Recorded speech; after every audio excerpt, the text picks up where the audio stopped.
can you please introduce yourself, your name, and your course? By the way, I'm Loida Iselwil from BSF 2A. So my name is Eralgin Minky from Desert English 1A.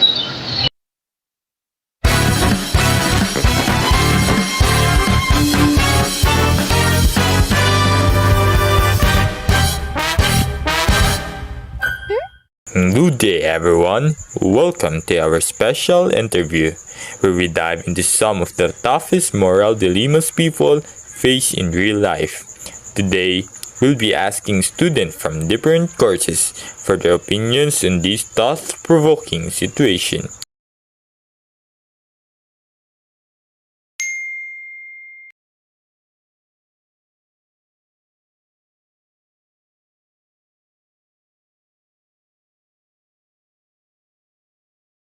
So for me, I think that I would tell her kanang the truth because kanang it is kanang important to know that if you are married with someone that is unfaithful and a cheater, so if you are my close friend, then I would tell her the truth because love is everything and loyal and kanang truthful, not with lies and kanang cheater bitaw.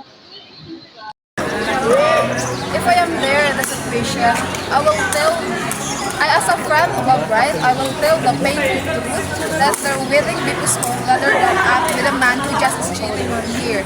I believe in saying that a cheater is always a cheater. Okay, thank you, Miss Naila. So as the bride's closest friend, I would tell her the truth kay dili deserve sa bride nga magpakasal siya sa laki nga nag-cheat niya multiple times kay so the brides deserve niya mahibaw-an kay kung magpakasal siya ng lalaki yon saon na lang kung magkadayon sila and then di ba once a cheater is always a cheater di ba, so kung magpakasal na sila then kanang buha na possibility nga buhaton gihapon niya ang pang-cheat sa bae. Okay, thank you. In my own perspective and being her friend, I will tell her the truth even if the truth hurts. Nara na niya if i-marry pa ba niya ang anak nga kind of guy knowing sa iyang gihimo, it's her choice and it's her decision. Kaya at the end of the day, sila man gihapon ang maguban sa isa ka bay. Thank you. For me is siguro pupuntahan ko yung bride secretly and I'm gonna talk to her and sasabihin ko sa kanya lahat ng narinig ko about sa sinabi ng fiancé niya and para maging aware din siya na where they all still lovers, her fiancé already cheated on her and hindi na to naging loyal sa kanya, and para din mapag-usapan nila ito and how they fix this problem.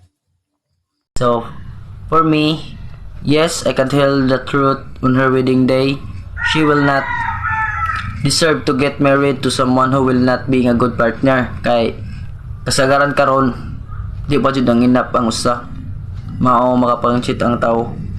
Para sa kuha, akong isulti ang tinuod nga nag-cheat ang laki or ang akong amigo nga groom kay para dili na niya mautro pa kana nga sayop o usa pa para masolba dayon nila na sa bride nga mapasaylo pa siya og para sa walay gobot ilang relasyon pohon. Here's my opinion. Sultian ng bride pero dili sa ihang kasal. It's essential to prioritize the bride para makaibaw sa tinuod. I will suggest having a private conversation with the bride after the wedding para allow her to process the information and make informed decision about her relationship without added stress and emotion of the wedding day. As a friend, I have a responsibility to honest and supportive by sharing this information and giving the bride the power to make choices about her own life and relationship. Thank you. For me, I will tell the truth even if their wedding will be ruined because I don't want the future of the bride will be chaos because of the groom who always cheat to her. For me, answer, I will until after the wedding to tell her privately, giving her the chance to process the truth without the evidence chaos of the ceremony. And that's all my